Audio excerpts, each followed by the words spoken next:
todos a la palestra.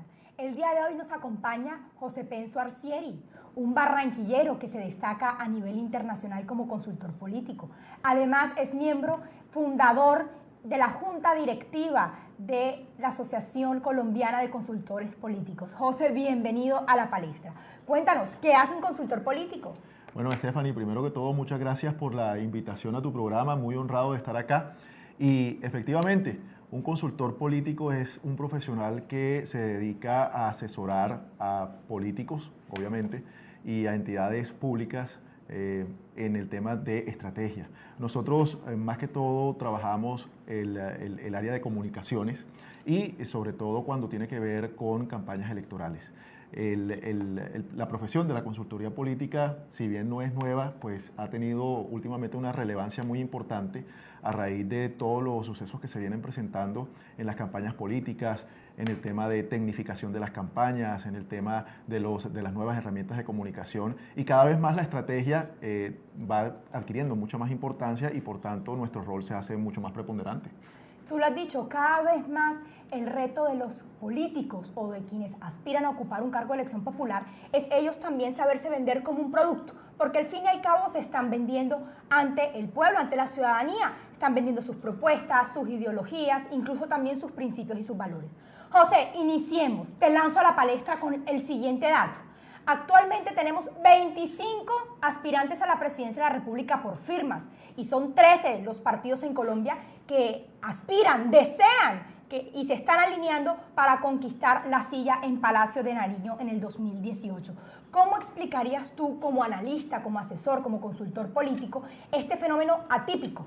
Bueno, Stephanie, con referencia a las candidaturas con firmas, la solución, o mejor dicho, la respuesta es bastante sencilla, y es que la legislación colombiana permite que los candidatos que quieran lanzarse por firmas empiecen campaña mucho antes de lo que la ley establece para aquellos que, por ejemplo, entrarían a hacer campaña desde un partido político. Entonces, muchos candidatos han visto en esto una ventaja, porque mientras recogen firmas, lo que hacen es que van haciendo campaña, van entrando en contacto con la gente va conociendo su nombre, que finalmente es uno de los objetivos más importantes de cualquier candidatura. No obstante, la recolección tal de firmas también es un reto, porque eso amerita un esfuerzo económico doble. Una recolección de firmas cuesta dinero.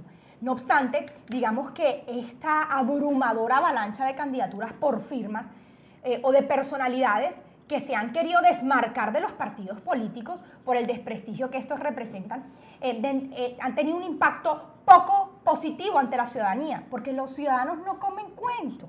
Los ciudadanos conocen que personalidades como Germán Vargas Lleras, Alejandro Ordóñez, Marta Lucía Ramírez, provienen de toldas de colores políticos marcados y que de pronto estos han decidido aspirar por firmas buscando un respaldo ciudadano que a final de cuentas están apelando a recursos políticos, no ciudadanos, no cívicos. ¿Cómo explicas tú, José, también que de pronto estos candidatos, estos aspirantes, de buenas a primeras, como en el caso concreto de Germán Vargas Lleras, haya decidido separarse, apartarse de su partido, cambio radical para aspirar por firmas? Lo que ocurre, Stephanie, es que también hay un fenómeno que se debe tomar en cuenta, y es que un partido solo, aquí en Colombia y en las condiciones, en las circunstancias actuales, no gana las elecciones si no es con alianzas.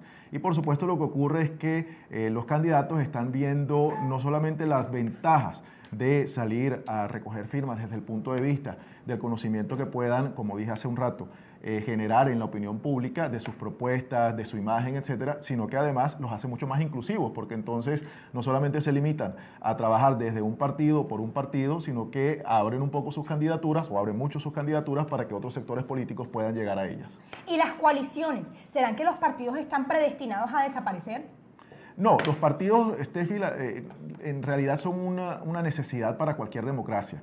Y si son partidos que se manejasen bien, si son partidos que de verdad tuvieran una filosofía o puedan llegar a tener una filosofía, pues sin duda alguna son un elemento básico para nuestro sistema. Entonces, los partidos no creo y además pienso que no deben desaparecer, porque son garantes, por así decirlo, de la institucionalidad. Así es. José, las últimas encuestas, la encuesta Gallup, mostró que realmente había una tendencia a la alza, pero también a la baja de personalidades que nosotros pensaríamos que estaban descollando. Por ejemplo, iniciemos haciendo un análisis DOFA de debilidades, oportunidades, fortalezas y amenazas de cada uno de los precandidatos a la presidencia del 2018. Alejandro Ordóñez, ¿qué puedes decir tú de él? Alejandro Ordóñez tiene un carácter muy fuerte que sin duda alguna conquista un sector del electorado, pero por otro lado también ese mismo carácter lo aleja de otros sectores. Entonces él tiene en su carácter una fortaleza bien grande, pero a la vez una debilidad, sus posiciones políticas tan férreas, que para otros sectores pues no son aceptables ni aceptadas. Entonces eso crea una cierta resistencia, o diría yo más bien bastante resistencia en su nombre y lo puede llegar a perjudicar como un hombre que eventualmente no pueda llegar a crear consensos. Tocaste algo fundamental y es posturas políticas férreas o polarizantes. ¿Cuál crees tú que sería el mayor reto de cualquier aspirante para poder romper con la polarización? Mira, lo que ocurre es que también tenemos que tener en cuenta la situación actual del país y en estos momentos no es un secreto que el país se encuentra polarizado y cada ciudadano, por así decirlo, está teniendo una posición a favor o en contra de una determinada visión de país, como lo están promoviendo ahora los sectores de centro, sectores de izquierda y sectores de derecha. Entonces, para responder tu pregunta, pues en estos momentos el país está polarizado y por tanto los candidatos están asumiendo esas posiciones polarizadas. Falta ver y faltaría medir cómo le iría a candidatos que se muevan un poco más en el centro, es decir, un poco más hacia posturas incluyentes, hacia posturas más conciliatorias. Marta Lucía Ramírez. Marta Lucía Ramírez en la última encuesta fue una de las mujeres que mejor les fue, sobre todo porque aumentó su puntaje de favorabilidad versus al de rechazo. Marta Lucía tiene 36 puntos de favorabilidad. ¿Cómo la ve usted? Marta Lucía Ramírez sin duda alguna va a tener una participación importante en las próximas elecciones, va a ser un actor importante, pero no creo que en esta oportunidad le vaya tan bien como le fue en las pasadas elecciones, donde sin duda alguna con 2 millones de votos, si mal no recuerdo que sacó, fue un factor decisorio en el pasado proceso electoral. Sin embargo, Marta Lucía también se ha destacado por ser una mujer que ha luchado, se ha ido de frente en contra de la tradición corrupta a nivel interno de los partidos. Y se ha logrado posicionar como una mujer aguerrida, como una mujer que presentó objeciones de fondo y de forma a las negociaciones de paz con las FARC en La Habana. Sin embargo, usted dijo algo que también me encantó y que vale la pena recalcarlo a los televidentes. Los candidatos saben que el país está polarizado y por lo tanto están procurando también tomar posiciones polarizantes que a mi juicio no benefician en nada a nuestra sociedad. Pero esto seguiremos hablando después de esta pausa.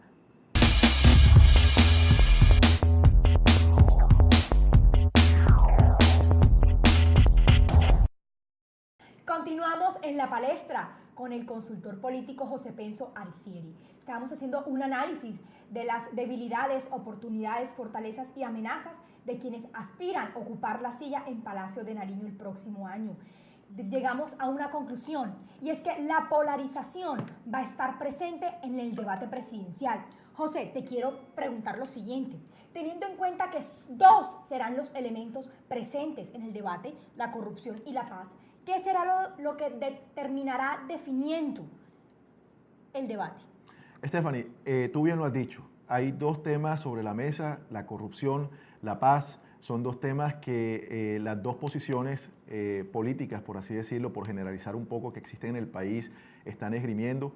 Pero yo pienso que finalmente lo que va a imponer, o el tema que se va a imponer de aquí a las elecciones, va a ser en virtud de las circunstancias y en virtud de la capacidad que tengan las campañas de posicionar su propio tema. Por ejemplo, la izquierda, sectores de la izquierda, candidaturas de la izquierda están hablando mucho de la corrupción. Si ellos tienen la capacidad de imponer ese tema en la agenda del país, pues obviamente el elector se va a mover con base en este aspecto, en el tema de la corrupción. Ahora, el sector de la derecha está centrando su discurso en el tema de la paz. Si ellos tienen la capacidad credibilidad suficiente para imponer ese tema en la opinión pública, pues será entonces el tema de la paz el que termine definiendo la contienda electoral. Pero si tú me preguntas a mí hoy, y repito, o más bien quiero hacer claridad en el sentido de que los consultores políticos no somos adivinos, somos analistas, pero para mí muy posiblemente tenga teniendo mucho más peso el tema de la corrupción.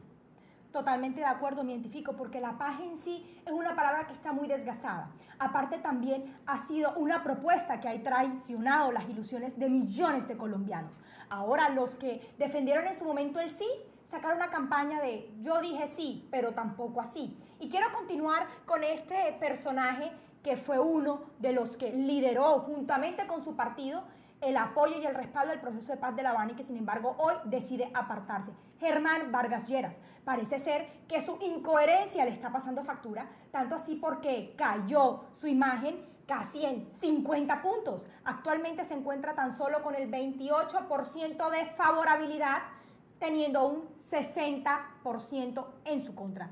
¿Cómo analiza usted ese fenómeno con Germán Vargas? Mire, la principal fortaleza de Germán Vargas Lleras, con miras a las elecciones del 2018, sin duda va a ser la maquinaria que lo va a acompañar. Entonces, allí pues hay un elemento clave para definir las elecciones presidenciales.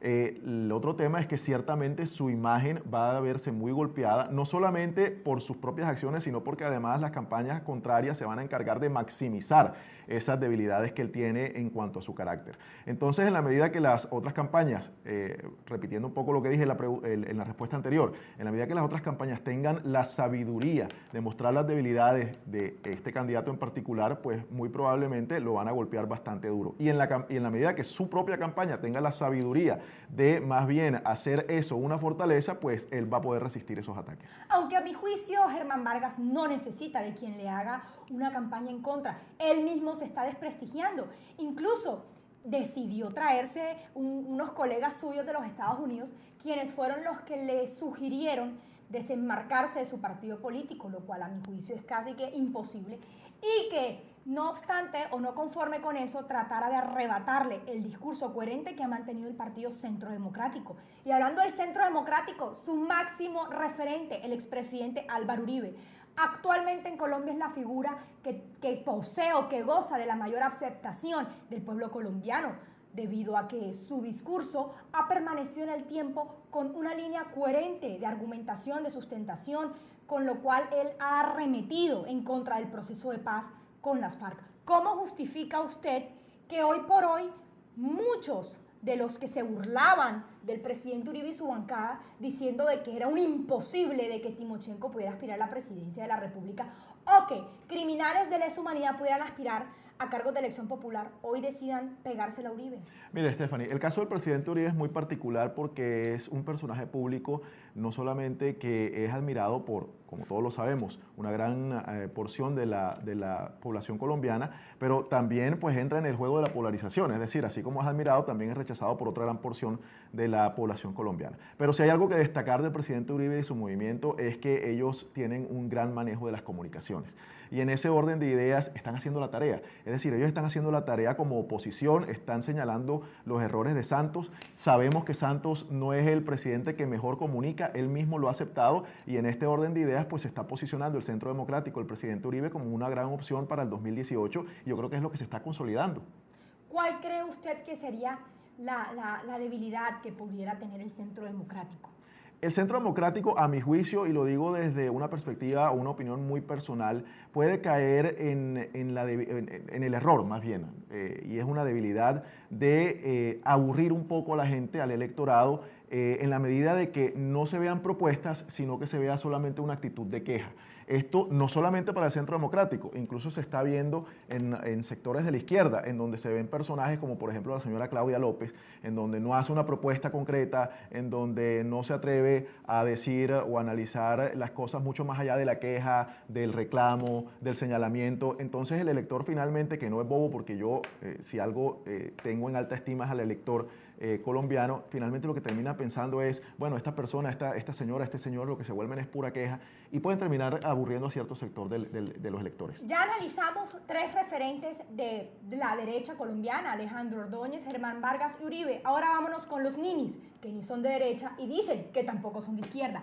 Sergio Fajardo, aumentó notablemente su favorabilidad en la última encuesta. Está en los 49 puntos, con tan solo 15% de desfavorabilidad. ¿Cómo lo observa usted? Stephanie, puede ser que Sergio Fajardo tome o se gane todo ese grupo de gente, de electores, que también son ninis, y que finalmente lo que ven es que producto de la polarización del país encuentran una posición tal vez conciliatoria en un candidato como Sergio Fajardo. Ojo que Fajardo puede llegar a tener una gran fortaleza, no lo digo yo, lo dijo la revista The Economist, que si bien no ha acertado en las últimas predicciones en cuanto a quién gana las elecciones presidenciales, pues es una revista de todos modos muy respetable y que ve con muy buenos ojos la candidatura de Sergio Fajardo, no por una posición política, sino porque la ve fuerte. Bueno, sin embargo, a mí Sergio Fajardo lo que me causa incertidumbre es que con él no se sabe cuál es su postura concreta en ámbito económico, en el ámbito social y en el ámbito político. Gustavo Petro. Petro, en mi concepto muy personal, a mí me sorprende, y tengo que decirlo, la verdad es que a mí me sorprende y yo no encuentro la explicación por la que Petro esté tan arriba en las encuestas, lo digo como una opinión muy personal, y siento que de aquí en adelante y ya más entradas las elecciones, pues él termina desinflándose.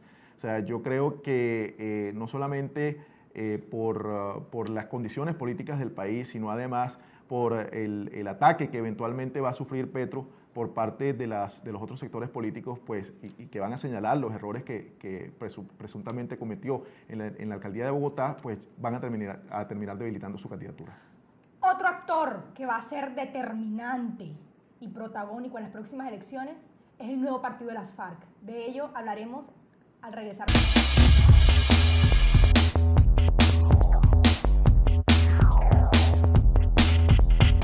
Seguimos en la palestra, continuamos analizando aquellas candidaturas que aspiran a ocupar la silla en Palacio de Nariño el próximo año. Juan Carlos Pinzón, a mi juicio, es otro nini porque no se sabe si va a continuar representando las toldas de su mentor Juan Manuel Santos y el partido de la U, o si realmente va a ser uno de los exponentes que va a liderar la bandera de reorientar los acuerdos. ¿Cómo lo ve usted? La candidatura de Juan Carlos Pinzón, como tú bien lo acabas de decir, ni sube, ni baja, ni va a pasar de ahí porque sencillamente el partido de la U, Steffi, se autodestruyó y su candidatura pues sencillamente no va a ser viable más allá de los acuerdos que pueda llegar a hacer con otro candidato. Sin embargo, hay que hacerle claridad a la audiencia de que Juan Carlos Pinzón, si bien proviene de las toldas del partido de la U, también es uno de los 25 aspirantes que decidieron lanzarse por firma. Paradójico, pero bueno. Ahora, el partido político de las FARC, lo que millones de colombianos consideraban impensables, porque yo siempre lo consideré como una opción, y nos tildaron de locos, nos tildaron de absurdos. Hoy es una realidad. Timochenko, dentro del juego que está permitiendo nuestro constitucionalismo transicional, lo faculta para aspirar a la presidencia. No obstante, hay que también ser muy responsables con esto y decirle de que todavía la Corte Constitucional tiene que pronunciarse sobre la viabilidad de esa candidatura. No obstante, ya la hizo oficial. ¿Cómo la ve usted? Steffi, te voy a dar mi opinión muy personal al respecto. Yo pienso que era algo de esperarse. Estamos en un proceso de paz que tiene como objetivo último permitir, por supuesto, la participación política, en cuanto a objetivos políticos, la participación política de las FARC en el país. Así que era algo que sencillamente se veía venir. Yo no lo veo mal, lo veo como algo normal, como algo que tenía que pasar. Por supuesto, la oposición, en cabeza de sectores como el Centro Democrático, como la derecha, pues están haciendo su tarea, como te lo dije ahorita, están criticando el tema, pero yo personalmente no veo que la candidatura del señor Timo León o candidaturas de la FARC, pues las mismas encuestas lo están reflejando. O sea, no va a pasar más allá de lo que se espera y de lo que reflejan las encuestas en cuanto a aceptabilidad de ese nuevo movimiento político. Así que yo creo que no hay nada para asustarse, en mi opinión muy personal. Ok, ahora, el Centro Democrático va a ser un partido que, si bien solo no pone presidente, pero sí va a ser determinante, se está destacando a nivel nacional porque tiene una gran problemática. Digamos que ninguno de sus 5 precandidatos hasta el momento han despegado de las encuestas. Sin embargo, el presidente Uribe ha asumido también su rol de líder y dirigente, tanto así que en las encuestas ha llegado a repuntar, es el candidato que diga Uribe. ¿Cómo ve usted eso y cuál sería la mayor oportunidad, pero también la amenaza que tiene el Centro Democrático con sus 5 precandidatos. Tú misma lo acabas de decir, Steffi, el gran problema del Centro Democrático es que entre los 5 candidatos o precandidatos que tiene, ninguno ha logrado despegar. Y si hay algo que los consultores políticos tenemos en claro, es que una candidatura es solo viable en la medida que tenga aceptación en la opinión pública. Lamentablemente no ha sido el caso de los candidatos o precandidatos del Centro Democrático, y por eso me atrevería a decir que el presidente Uribe no ha tomado una decisión. Pero recordemos también el caso de Oscar Iván Zuluaga, que hace 4 años pues también era hasta marzo, por así decirlo, una persona que la gente no conocía, más allá de que había sido ministro de Hacienda, y sin embargo logra ganar la primera vuelta. Así que nada está perdido, esperemos a ver qué pasa. Los tiempos, ¿considera usted que los tiempos en política juegan a favor o en contra de los partidos actualmente? Porque varios o todos los partidos aún no se han definido. Los tiempos son importantísimos, quizá el activo más importante que tiene cualquier personaje político, pero te repito, el caso de Oscar Iván Zuluaga el año pasado, a 2-3 meses de las elecciones, y si no es porque Uribe lo carga al hombro, como muy seguramente hará con el candidato del Centro Democrático en esta oportunidad, pues logró ganar en la primera vuelta. No quiero despedirme de usted ni terminar este programa sin que también hagamos un análisis un poco internacional de 2 personajes polémicos, Nicolás Maduro y Donald Trump. Nicolás Maduro realmente tiene apenas el 1% de favorabilidad y el 98% en contra. ¿Qué va a pasar con Venezuela? La situación de Venezuela es francamente difícil. Venezuela es una dictadura. Cada hecho del gobierno venezolano así lo reafirma, así lo demuestra. Por ejemplo, en estos días inhabilitaron o por lo menos hicieron el anuncio de que iban a inhabilitar a los partidos políticos que no se presentaran a las elecciones municipales, es decir, ya el colmo de la democracia. Yo puedo elegir entre participar o no participar, y si elijo no participar, entonces el gobierno va a inhabilitar y a penalizar a esos partidos políticos. Entonces, es un tema difícil porque contra la dictadura no hay otro recurso pues, válido más allá de cosas como por ejemplo la calle, la presión del pueblo, la presión internacional, etcétera, y que lamentablemente hemos visto que hasta ahora no han surtido efecto. Donald Trump, el polémico Donald Trump, está haciendo una gestión que incluso muchos lo han considerado, entre esas yo, que él es el pensamiento hablado de los norteamericanos. Su nivel de aceptación tan solo llega al 18%, mientras que su nivel de rechazo está en el 72%. ¿Cómo lo ve? ¿Cuál es el mayor reto de Donald Trump para terminarse de ganar el cariño de los estadounidenses? Otro personaje polémico va a terminar su presidencia pues en medio, si la termina, porque entre otras cosas tiene unas investigaciones allí ya en curso, en medio de gran polémica. Y bueno, en este sentido recordemos que es su estilo y que los norteamericanos en su momento decidirán si quieren revalidar ese mandato o no. José, yo sin embargo sigo con una duda ya un poco saliéndome del contexto del análisis de los precandidatos, y es que hablar con usted ha sido muy ameno. Sin embargo, los consultores políticos tienen una connotación un poco siniestra, un poco maquiavélica. ¿Qué tiene usted que decir al respecto? Así han vendido la profesión. Nosotros somos los encargados de estrategia en gobiernos. También muchos de nosotros se han vendido así en campañas electorales, sobre todo ahora en épocas de la posverdad, en épocas donde a veces el ataque es necesario. No solamente pues, se hace una campaña desde el punto de vista propositivo, sino que también hay ataques, y lo hemos visto en las campañas presidenciales, lo hemos visto a nivel internacional. Entonces es ciertamente un aura, Stephanie, que se ha creado alrededor de la profesión de consultor político, pero hay consultores políticos que somos buenos. Entonces, en ese orden de ideas, pues no hay nada de qué preocuparse. Y yo diría que no es que hayan consultores políticos buenos o malos. Eso siempre va a obedecer a cuáles son las intenciones de su cliente, de cómo se quiere proyectar el candidato. Es por eso que a la audiencia hay que hacerle énfasis en que las próximas elecciones son determinantes. Ellos también tienen que estar muy avispados en analizar cómo se está vendiendo el candidato, porque terminan siendo productos. Y muchos de ellos siempre tienen detrás todo un equipo que los está produciendo, porque son personajes producidos. Lo que tenemos que procurar es buscar, lograr identificar que sus propuestas sean genuinas, que sus principios y valores sean conformes a la conducta que ellos han tenido dentro de la sociedad.